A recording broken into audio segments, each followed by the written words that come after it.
Competency number 9. Woo! Love this one. Critically analyze, monitor, and evaluate intervention and program processes and outcomes. So at my field placement at communities and schools, I take really good notes when I listen to the students so that I remember everything so that I can monitor their progress. What about you, Jaden? What do you do? You're such a great field intern, Caroline. For me personally, we're doing food share at the Food Insecurity Research College of Social Work. So with food share, I'm analyzing that data from all of the orders and I'm altering it as it comes along. And then also with our interview guide, interviewing our clients, getting that data, and if we're not getting what we want, changing it up. Beautiful answer. What about you, Nick? Oh, thank you, Jaden. Well, over at Blythewood Academy, I try and monitor students' exit dates when they're going to leave the school and how they're progressing in their counseling services so that I can make sure they leave on time from the school and critically analyze their outcomes for when they do exit. Wow. Sounds impressive. important. Thank you, yeah. What about you, Caitlin? So at the Department of Social Services, every day I take notes on what I do with clients and with case managers. And also I request medical records and birth certificates. So I always write down everything that I gather, like all the information about the clients and what I need to request those records.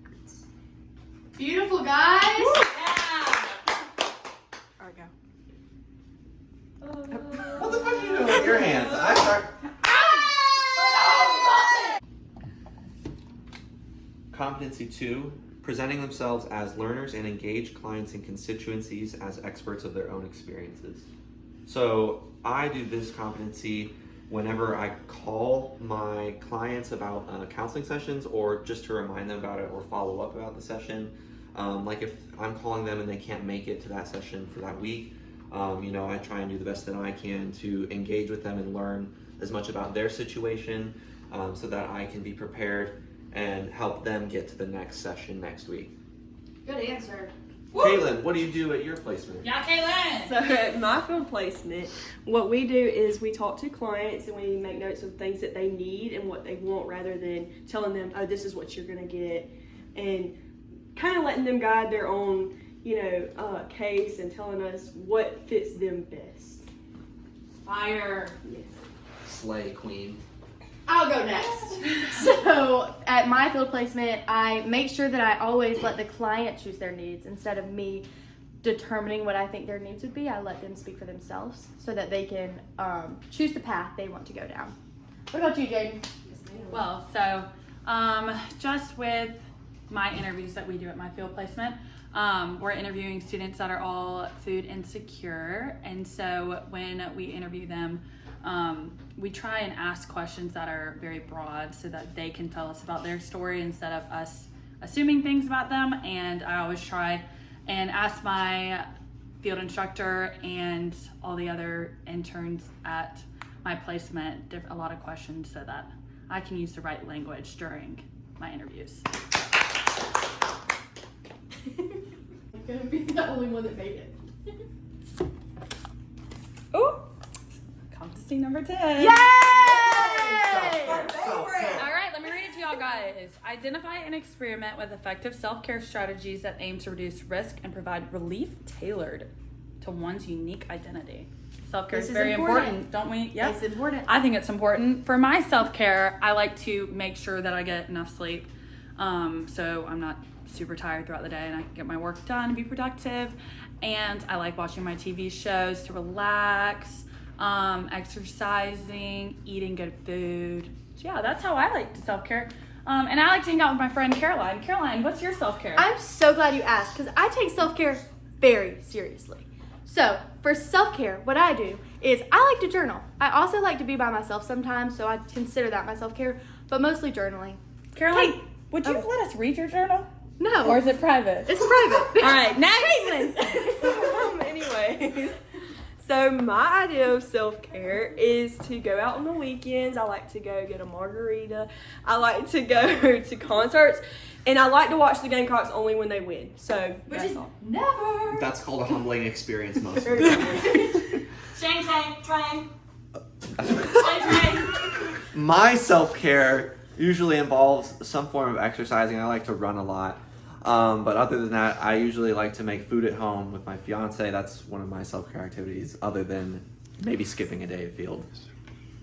Yes. Competency number 8. Use interprofessional collaboration as appropriate to achieve beneficial practice outcomes. So at my field placement, every week I meet with my supervisor and other case managers, and we all discuss other different cases and how we can effectively work them. Go ahead, Nick. Thanks, Caitlin. So my placement over at Blythewood Academy, on an every other week basis, and also depending on how many students we have, we meet every other week for a case management meeting to discuss current students and who's going to be exiting from Blythewood Academy or who's staying up to date with their counseling sessions. That way we can monitor their outcomes and then evaluate our own practice outcomes to better the students and our own programs. That's a good one. Throwing it over to Jaden. Okay, so in my field placement, I know I mentioned it before, buy your food share box. We work very closely with Food Share. I always see them at distribution. And we also are working with the law school, the community shop, Benedict College, and Columbia College. They are all a part of Food Share too. So we're in a couple committees with them. So we meet with them every month. Caroline! So at my field placement, I meet with my field instructor and the school social work, since they seem to know the kids a lot better because they've both been there for the past few years. So they can just help me get a sense of the best way to address this situation. Yeah. Woo! Yeah, fire. Re-rack. Oh. See, I was looking at my watch because I was like, that's where I go. Competency number 3. Yes. Engage in practices that advance social, economic, and environmental justice.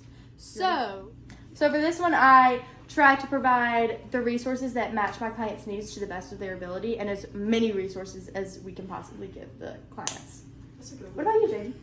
So something kind of similar, especially working with students and faculty who are food insecure. Food Share is one way that we are trying to meet the needs of the students and faculty. So we have a pay what you can method. So the boxes are cheaper for little to no cost so that no one has to go without food. What about you, Caitlin? So at my field placement at DSS, me and other case managers are always on the road working with clients. And when we get in the car after meeting with a client, we talk about the whole case. We unpack every little thing that client needs, and specifically what resources we can give to the client that will be beneficial to them. Go ahead, Nick. Thanks, girl boss queen. So whenever I'm calling students and their families, if for some reason they can't attend one of our group sessions or any session that they're a part of, we try and offer them different options for them. So if it's an in-person group meeting, group therapy counseling session that they're having, and if they can't make it, or if they want to discontinue services from that, we try and offer them maybe individual counseling, individual family counseling, online seminars that they can attend that will make up for those counseling requirements, just to keep it fair for them and keep it, yeah, you get the point.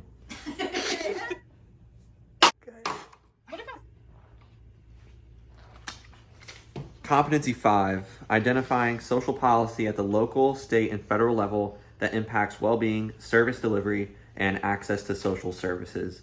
So some of the local and state policies that affect my service delivery is at Blythewood Academy. They've recently changed some of the requirements for how long students need to stay there. Instead of 45 days, it's now 30 days. And so that affects how fast students, will get through all 6 of their counseling sessions because they are on a weekly basis. And so on a state level, what also affects us is the grant that Blythewood Academy operates on. And because those 30 days have now changed from 45 to 30, that grant is now affected as well. And so we have to be considerate of that when we are implementing our services and counseling. Caitlin, what do you do? So when I first started at DSS, my supervisor gave me a list of all the policies that I needed to know while working at DSS. Also, during my time there, I have learned new state policies as well as DSS policies. One being the whole lawsuit with the Michelle H. lawsuit. We're having to do a lot of extensive work, so there's deadlines that we have to meet, and there's also certain rules that we have to follow to be able to help our clients. So Caroline, what's up, girl? So, at Communities and Schools, when I first went for orientation, they gave us a long list of like regulations and rules that we had to abide by for the district and just the school in general. So yeah. Jaden. So for mine, obviously we're working with a lot of students and faculty who are, excuse me, doing my competency over here. We're doing working with a lot of students, faculty who are food insecure, and most of them do rely on a lot of government programs to be able to eat, like SNAP. So through Food Share, we're trying to offer them a different way to get fresh food. You're rocking.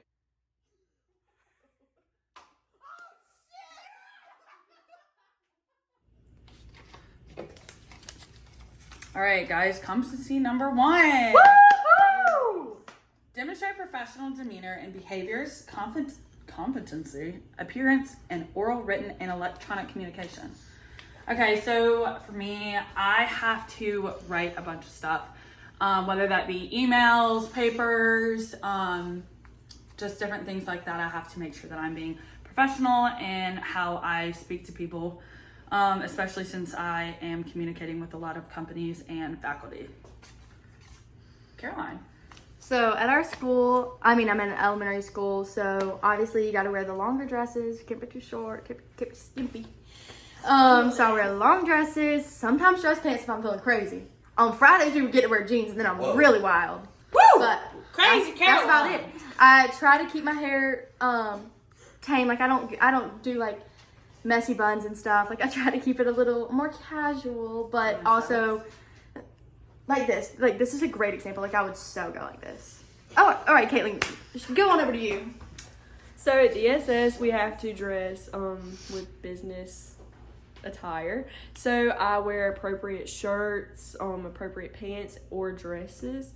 I also like to wear sweaters over it. I make sure that my makeup is done, even though none of y'all ever see me in makeup. And I fix my hair, actually. And also when I'm like communicating with case managers, clients, or my supervisor, I make sure to be very respectful. I like to say ma'am a lot, so yeah, from the South.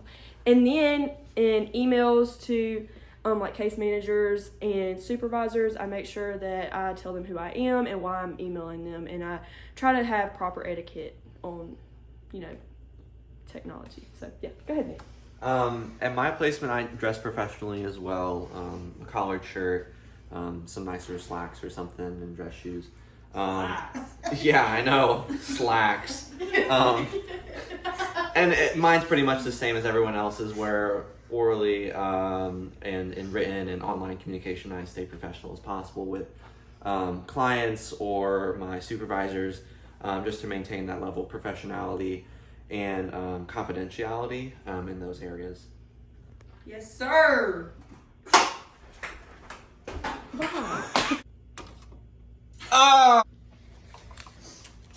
So competency number 4. Number 4. Number 4. Use and translate research evidence to inform and improve practice, policy, and service delivery. So at DSS, before we go meet clients, we do a lot of research on different areas, regions, towns, demographically, to see what resources are provided in that area, as well as what resources we need in that area, and how we can give them to our clients that are most beneficial. Nick. Thanks, Caitlin. At my placement, before I try and reach out to families about getting them signed up for services, I check in the district-wide system to ensure that students haven't already left Blythewood Academy or are already at their home school, so that I don't backtrack and call them again. about getting signed up for more counseling or counseling that they've already left from. And I'll throw it over to Jaden. Okay. So mine is kind of similar to Caitlin's. We have been the whole year researching all of these different dining resources on and off campus. So we're creating a food map of campus and then like the surrounding area of the closest walking distance, biking distance, bus station where you can go to get food, healthy food in particular, and explaining the dining hall. And so we're taking all of the evidence we're researching and putting it into a food map. Period.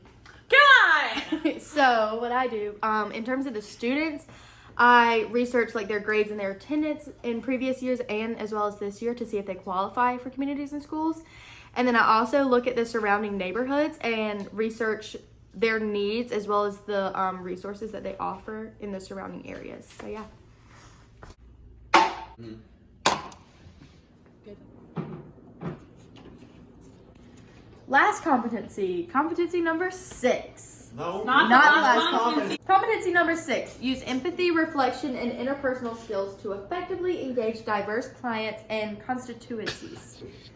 I don't think I said that word right. So at my field placement, I primarily work with 3rd graders, so I tried to use words that are in their vocabulary, like on their level, and I also use their body language to make sure that the like conversation is still on track and that they're like keeping up with the conversation, if that makes sense. What about you, Jaden? So,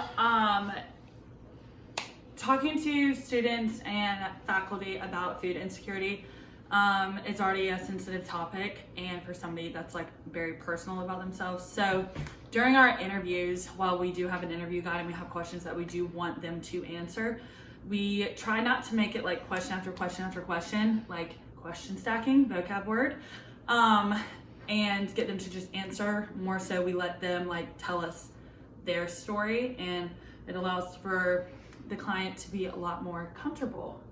So yeah. Nick? When I co-facilitate my group, during that process, some families or students might share a lot of, share things about vulnerable topics or things that have happened to them. And so when they do share that information, I do my best to be have as much empathy for them and do my best to communicate to them in a kind way, just that hopefully some kind of like reflects my interpersonal skills in showing that empathy towards them and their situation and how it relates to what we're talking about within the group.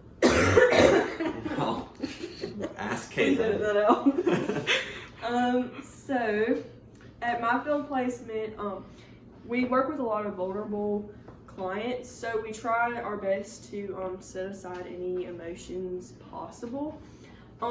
We also offer emotional support to our clients and their families, but also we try to understand emotions versus the need of the clients to better their well-being and to try to connect them with resources that are available to them. So, yeah. Miss. Mm-hmm.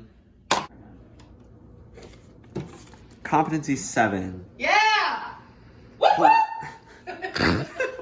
Collecting and organizing data and applying critical thinking to interpret the information from clients and constituencies. Number 7. That's right. Yes, sir. At Last one! Oh my lord.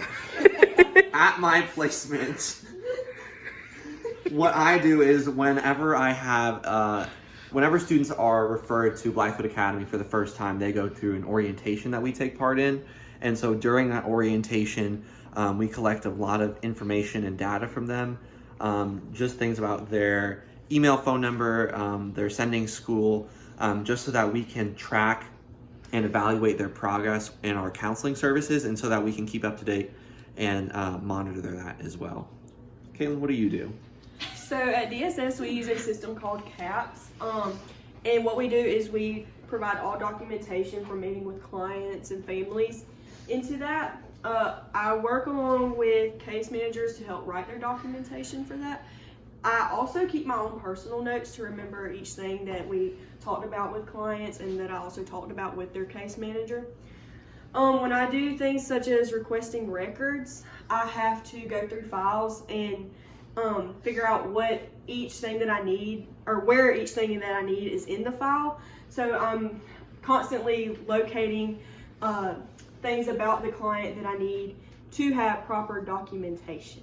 Go ahead, Caroline. So, similar to you, actually, crazy. Wow. So whenever I actually meet with a client, we have like these forms that we can fill out and write the information down.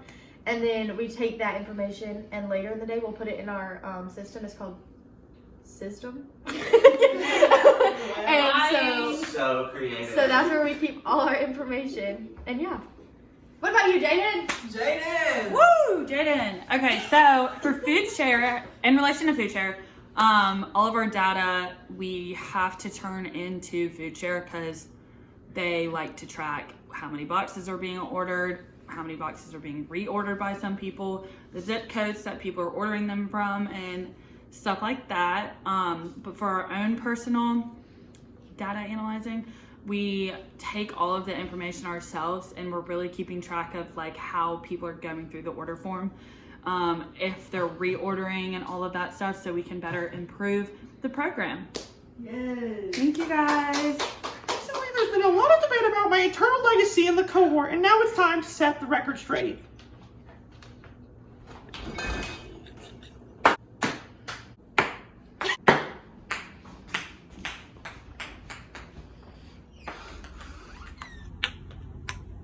Now,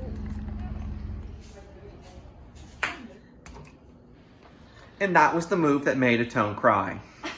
And don't you ever fucking forget it.